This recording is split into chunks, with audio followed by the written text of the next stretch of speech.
Salam Bapak Ibu Saudara-saudara kekasih dalam nama Tuhan kita, Tuhan Yesus Kristus. Dan selamat bertemu kembali di YouTube saya, Pendeta Rudolf H. Pasaribu Channel. Dengan dan lewat channel ini, saya komit untuk senantiasa menyebarkan pengajaran firman Tuhan. Karena saya percaya, berlandaskan Yesaya pasal 55 ayat 11, bahwa firman Tuhan yang saya dan Bapak Ibu, saudara-saudara semuanya juga ikut sebar lewat apapun, termasuk lewat video ini, tidak akan kembali dengan sia-sia, tetapi akan bekerja sendiri lewat kuasa dan berkat urapan Roh Kudus. Mari Bapak Ibu dan saudara-saudara semuanya, saya ajak membantu saya menyebarkan pengajaran firman Tuhan, khotbah di pertengahan Minggu Pentakosta pertama 5 Juni 2022, terambil dari Injil Yohanes pasal 7, mulai dari ayat 37 sampai dengan ayat 39a. Dan bacaan dari Roma pasal 8 ayat 8 sampai dengan ayat 11 diikat oleh topik atau tema hidup dalam roh Tuhan. Dalam bahasa Batak Toba dituliskan mangolu di bagasan todi ni debata. Saya baca untuk kita, mari Bapak Ibu dan saudara-saudara simaklah pembacaan firman Tuhan berikut ini. Judul perikop Yohanes pasal 7 ayat 37 sampai dengan ayat 44 adalah air sumber hidup. Dan khotbah kita dari ayat 37 sampai dengan ayat 39a. Dan pada hari terakhir, yaitu pada puncak perayaan itu, Yesus berdiri dan berseru, "Barang siapa haus, baiklah ia datang kepadaku dan minum. Barang siapa percaya kepadaku, seperti yang dikatakan oleh kitab suci, dari dalam hatinya akan mengalir aliran-aliran air hidup." Yang dimaksudkannya ialah roh yang akan diterima oleh mereka yang percaya kepadanya. Bapak, Ibu, dan saudara-saudara, demikianlah nats khotbah kita di pertengahan minggu memperingati turunnya Roh Kudus tanggal 5 Juni 2022. Dihubungkan dengan topik minggu hidup dalam roh Tuhan, mangolu di bagasan todi ni debata. Sebelum saya lanjutkan, saya mengucapkan pertama-tama dulu selamat merayakan hari Pentakosta bagi kita.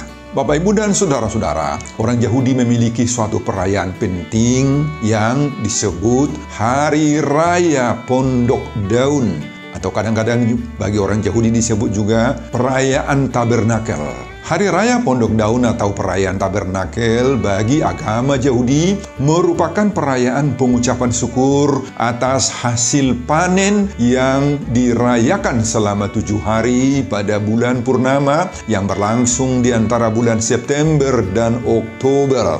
Perayaan ini dalam bahasa Ibrani disebut dengan Sukkot atau Sukoh, yang secara hurufiah berarti pondok. Perayaan ini adalah salah satu dari 3 hari raya peziarahan bagi orang Yahudi yang dirayakan secara besar-besaran. Kedua hari raya besar lainnya yang sangat penting bagi orang Yahudi adalah ada perayaan Shavuot, yakni perayaan dan mensyukuri tatkala Tuhan memberi orang Israel 10 hukum Taurat, nah 10 patiki, lewat Musa di Gunung Sinai.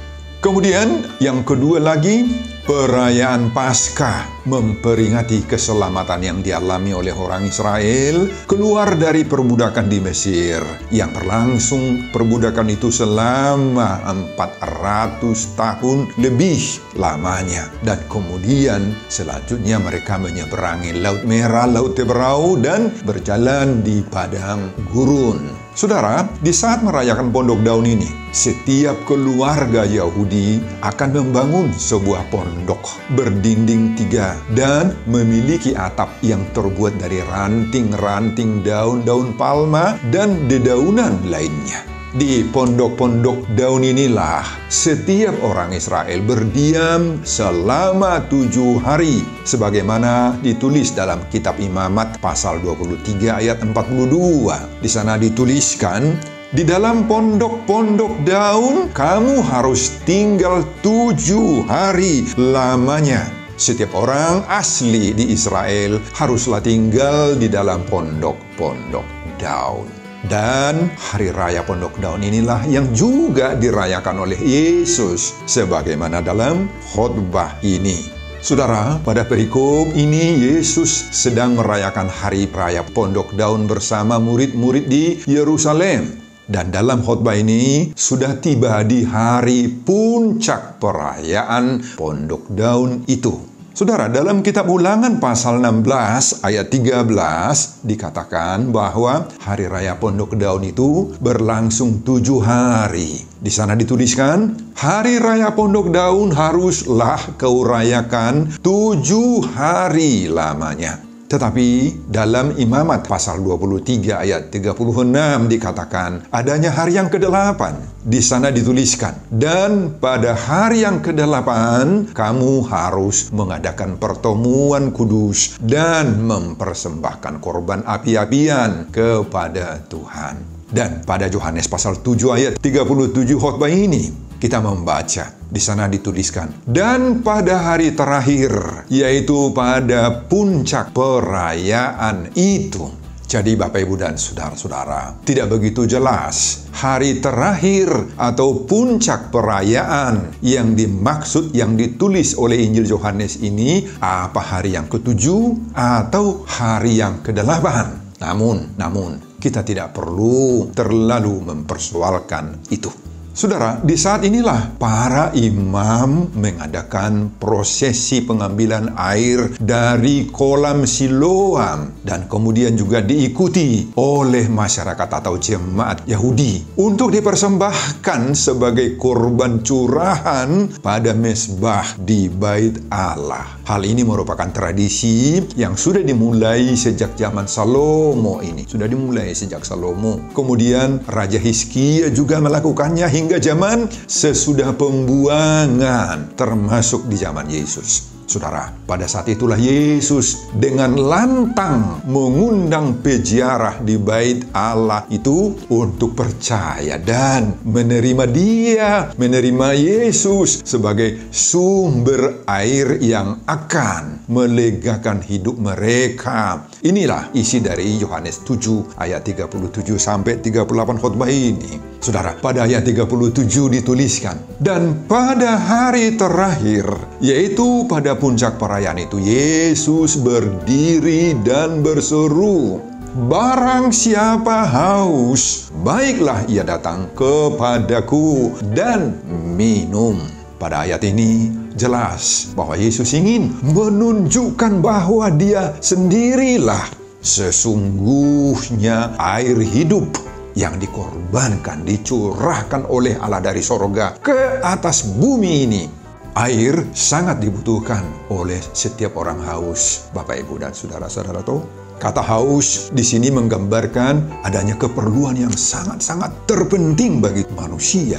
Perlu air. Dan menurut Yesus, kebutuhan yang paling utama saat itu bukan air biasa, bukan air natural yang diambil dari kolam Siloam itu. Tetapi apa? Air mana? Tetapi air spiritual, partodiodo, yang bisa menghapus dosa-dosa mereka.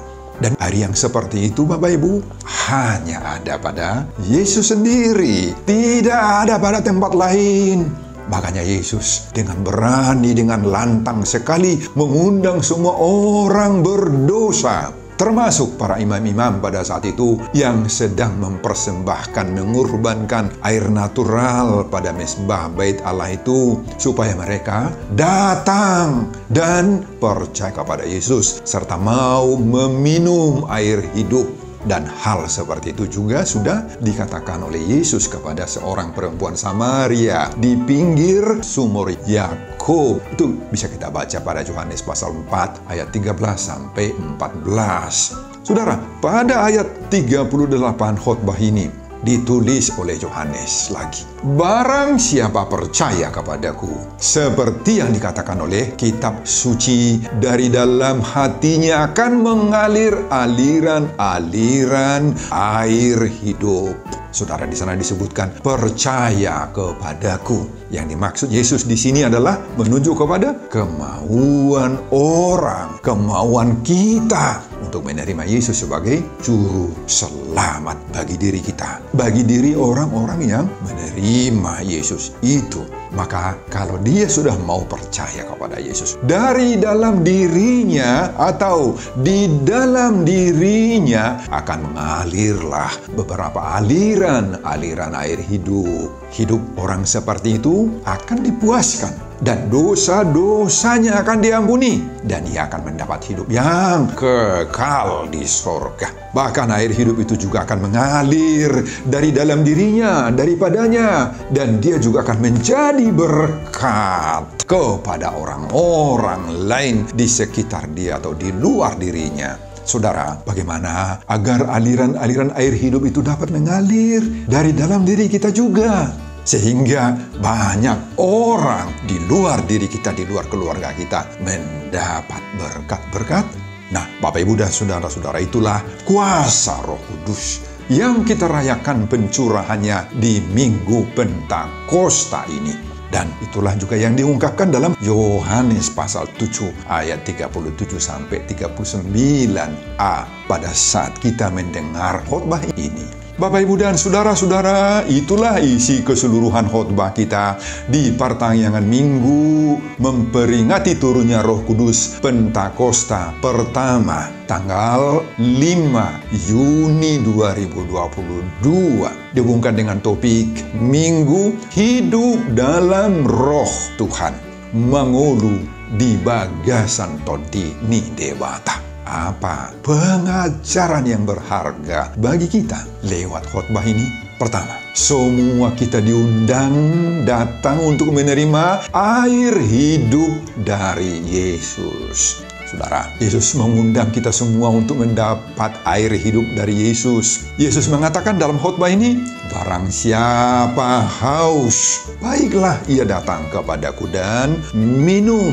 Kalau dikatakan oleh Yesus di sini, barang siapa, maka hal itu bukan hanya ditujukan oleh Yesus kepada para imam-imam saja saat itu. Yang bagi kita sekarang, imam-imam itu kita anggap adalah pendeta-pendeta, penatua-penatua atau pemangku jabatan gerejawi saja. Bukan hanya kepada mereka ditujukan kalau disebutkan, datanglah kepadaku dan minum. Melainkan ditujukan kepada barang siapa saja yang mau. Dan satu-satunya syarat yang dimintakan oleh Yesus untuk mendapatkan air hidup itu adalah bahwa orang itu harus merasa haus, merasa butuh, atau merasa memerlukannya. Inilah pertanyaan renungan bagi kita saat ini, Bapak Ibu. Apakah kita juga merasa haus, merasa butuh air hidup yang berasal daripada Yesus itu? Wah, ada banyak orang yang sudah merasa puas dalam hidupnya. Mereka menganggap tidak ada lagi yang menurut mereka yang kurang dalam diri mereka. Semua sudah mereka peroleh. Hidup mereka anggap sempurna, sudah beres, serba lengkap. Namun sebagian besar lain tentu saja merasa haus. Tetapi haus untuk apa? Haus untuk apa mereka? Haus memiliki harta, memiliki kekayaan, memiliki uang yang cukup banyak, haus memiliki rumah yang gede, yang besar, haus akan pekerjaan yang sesuai dengan titel atau tingkat pendidikan tinggi yang mereka peroleh, haus akan pangkat, kedudukan, jabatan. Ada yang merasa haus memiliki momongan, anak atau cucu-cucu atau keturunan.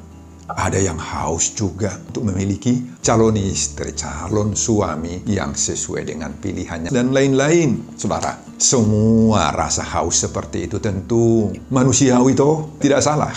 Sebab semua itu sangat-sangat dibutuhkan oleh semua orang. Tetapi Bapak, Ibu, dan saudara-saudara, kehausan yang diakibatkan oleh kebutuhan-kebutuhan seperti itu, Bapak, Ibu, tidak ada habis-habisnya. Tidak ada batasnya. Tidak akan pernah selesai. Itu ibarat meneguk air laut yang asin, yang gak pernah puas-puasnya. Makin diminum, semakin haus juga. Jadi, bukan kehausan seperti itu yang dimaksud oleh Yesus. Tidak jauh daripada itu. Dan bukan kehausan yang seperti itu menjadi kebutuhan yang sekarang secara primer bagi kita. Saudara, saat kita mendengar khotbah yang diperuntukkan dalam memperingati turunnya Roh Kudus ini, maka sekarang kita diundang, Bapak Ibu, untuk menerima pemuas rasa haus yang paling sempurna. Apa pemuas rasa haus kita? Air hidup yang berasal dari Yesus sendiri. Dengan memperoleh air hidup yang berasal dari Yesus itu, maka air hidup yang dari Yesus inilah yang mengisi, memenuhi, menyempurnakan seluruh segi-segi kerinduan, kehausan hidup kita. Amin, Bapak Ibu. Kita akan merasa puas dan tidak akan merasa haus lagi. Meskipun kita kekurangan uang, meskipun kita tidak memiliki banyak harta, banyak uang materi, banyak kekayaan dalam hidup kita sehari-hari, meskipun kita akan merasa penuh damai sejahtera, meskipun kita belum mendapatkan kerinduan-kerinduan tadi, kerinduan memiliki rumah yang bagus, mobil dan kendaraan yang bagus, meskipun kita belum memiliki kerinduan akan anak momongan atau cucu-cucu dan lain-lain. Sebaliknya, Bapak Ibu, kita percaya kalau dalam diri kita sudah ada air hidup itu, maka kita yakin, sungguh-sungguh yakin bahwa Tuhan akan memberi yang terbaik bagi kita, akan memenuhi kerinduan, kehausan yang kita butuhkan tadi tepat pada waktu yang ditentukan oleh Tuhan sendiri. Amin, Bapak Ibu dan saudara-saudara, milikilah air hidup itu. Pengajaran yang kedua, manifestasi air hidup itu adalah Roh Kudus. Saudara, pada hari Minggu 5 Juni 2022 ini, kita merayakan hari Pentakosta pertama. Bagi kita orang Kristen, Pentakosta itu adalah peringatan hari pencurahan Roh Kudus kepada para murid-murid Yesus. Saudara, kita mengingat dalam Kisah Rasul-Rasul pasal 2 ayat 11, oleh kuasa Roh Kudus, maka para murid-murid itu akan mampu berbicara dengan berbagai-bagai bahasa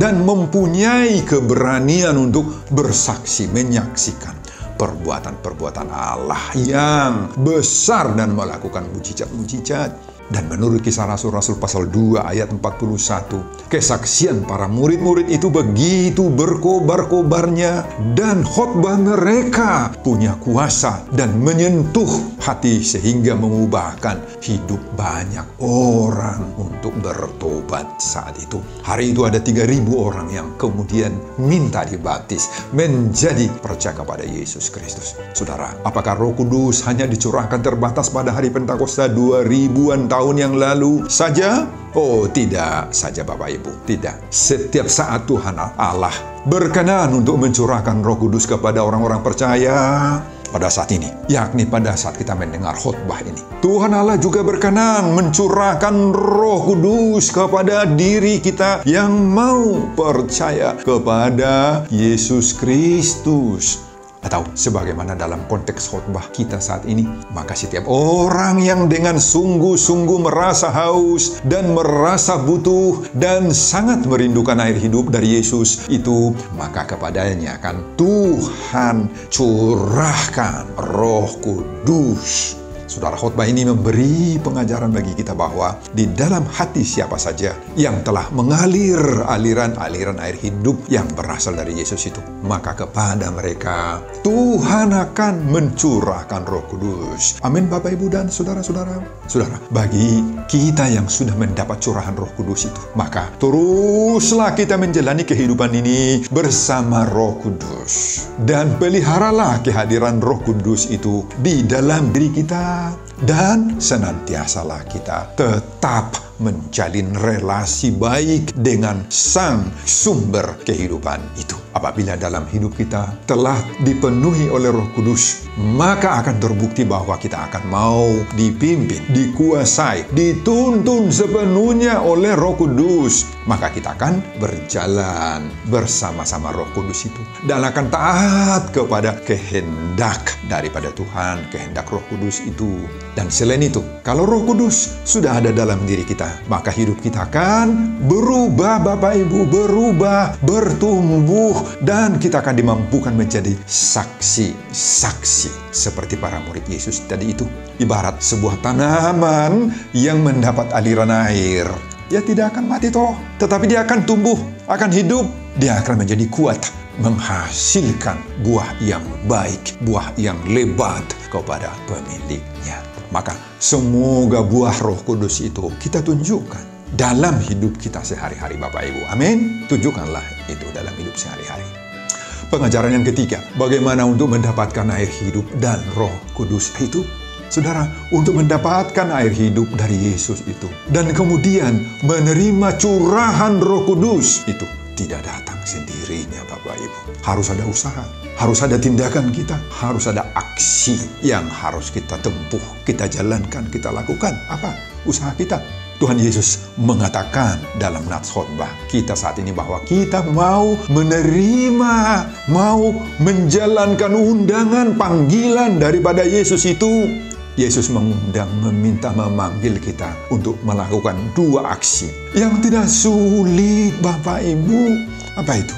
Baiklah ia datang kepadaku dan minum, kata Yesus. Dua tindakan yang harus kita lakukan. Kalau disebut di sini datang, maka itu artinya kita harus membuka hati, membuka diri kita. Kita tidak boleh pasif, statis. Kita tidak boleh menunggu-nunggu saja. Kita harus berusaha untuk menerima Kristus Yesus dalam diri kita. Mari kita datang kepada Yesus. Mari kita berusaha. Banyak ganjalan-ganjalan, gangguan-gangguan. Banyak yang memblokir diri kita untuk sampai kepada Yesus. Mari kita tempuh, tembus semuanya itu biar kita sampai kepada Yesus. Kemudian kedua, kita harus melakukan apa? Kita minum. Nah, kata minum di sini mengandung arti mau menikmati persekutuan yang bersifat pribadi dengan Yesus. Mau menerima dan menghayati, menghidupi pengajaran, bimbingan, nasihat, tuntunan, dan berbagai-bagai pembekalan yang diberikan oleh Tuhan Yesus bagi kita. Jangan acuh, Bapak Ibu. Jangan remeh kepada firman Allah, kepada tuntunan pembekalan, nasihat Yesus. Jangan anggap enteng. Jadi, orang yang mau datang kepada Yesus dan haus rindu akan keselamatan itu, maka di dalam hatinya, di dalam dirinya akan mengalirlah aliran-aliran hidup, yaitu Roh Kudus. Saudara, maukah kita datang kepada Tuhan dan minum dari air hidup Yesus itu? Semoga kita tergerak, termotivasi, bersemangat. Semoga kita rindu masihol, Bapak Ibu, datang kepada Yesus dan minum air hidup Yesus itu.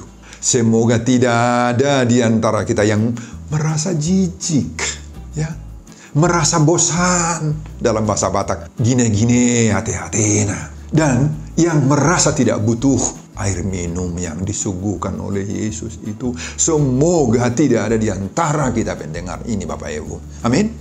Saudara, tatkala kita memperingati turunnya Roh Kudus atau yang selalu kita sebut pesta Pentakosta, maka kita diingatkan untuk menjadi pribadi-pribadi yang haus dan berfokus untuk mencari sumber-sumber air hidup dari Yesus. Banyak hal yang membuat hidup kita tandus, kering, kerontang. Hidup kita akan tandus dan kering kerontang ketika diperhadapkan dengan berbagai-bagai tantangan. Kita mengalami pergumulan hidup, penderitaan hidup, permasalahan ekonomi misalnya, masalah hidup sehari-hari misalnya seperti yang kita sebutkan tadi. Mungkin hidup kita saat ini berada dalam berbagai-bagai jenis rasa takut, rasa sedih, khawatir, galau, Bapak Ibu, oleh berbagai-bagai beban masalah kehidupan yang berat yang sedang kita alami. Tetapi kita sangat ingin berubah, sangat ingin menang atas semua masalah-masalah itu. Tetapi selalu saja gagal, dan tetap terpuruk, sedih kita ini Bapak Ibu. Bagaimana kita bisa bangkit dari situ? Bagaimana kita bisa tinggalkan itu semua keadaan-keadaan galau itu? Ingatlah firman Tuhan Yesus ini. Barang siapa haus, baiklah ia datang kepadaku dan minum. Hanya inilah yang membuat kita bisa kuat, kita bisa bersemangat, kita bisa mampu menjalani kehidupan yang penuh dengan tantangan ini Bapak Ibu. Amin Bapak Ibu. Itu sebabnya kita sangat membutuhkan aliran-aliran hidup di dalam diri kita. Dan untuk itulah kita membutuhkan curahan Roh Kudus, agar kita dimampukan dalam menjalani kehidupan ini penuh damai sejahtera. Meskipun kita diberondong oleh berbagai-bagai tantangan hidup. Topik perayaan Pentakosta pertama ini mengatakan hidup dalam Roh Tuhan, mengulu di bagasan Todi Nida Bahata Mahita.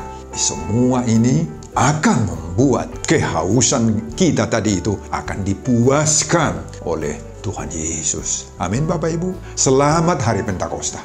Bukalah hati kita kepada Kristus. Terimalah aliran-aliran hidup. Terimalah Roh Kudus. Roh yang akan mengubah dan memperbarui hidup kita selamanya. Amin Bapak Ibu. Sebelum saya mengakhiri khotbah ini kembali, saya mengajak Bapak Ibu dan saudara-saudara untuk membantu saya menyebarkan pengajaran firman Tuhan khotbah di pertengahan minggu memperingati turunnya Roh Kudus Pentakosta pertama 5 Juni 2022, terambil dari Yohanes pasal 7 ayat 37 sampai dengan ayat 39a. Agar semakin banyak orang yang hidup dalam Roh Tuhan, mengulu di bagasan Todi Nida Bahata, termotivasi lewat khotbah ini. Simak juga video-video khotbah saya yang lain agar Bapak Ibu dan saudara-saudara memiliki sentuhan dan pemahaman rohani yang semakin diperkaya. Buka di YouTube saya, Pendeta Rudolf H. Pasaribu Channel. Selamat mengikuti ibadah pertanian di rumah masing-masing buat kita semuanya. Tuhan Yesus memberkati kita. Salam Horas. Amin. Bapak, terima kasih untuk firman yang Kau berikan di minggu memperingati turunnya Roh Kudus 5 Juni 2022. Terpujilah nama-Mu Tuhan. Berkatilah setiap pendengar khotbah ini menjadi pengajaran yang berharga buat pendengar. Berkatilah juga hamba-Mu dalam persiapan khotbah berikutnya. Dan semuanya ini saya peruntukkan demi kemuliaan, hormat, pembesaran nama Tuhan di dalam nama Yesus Kristus. Saya berdoa dan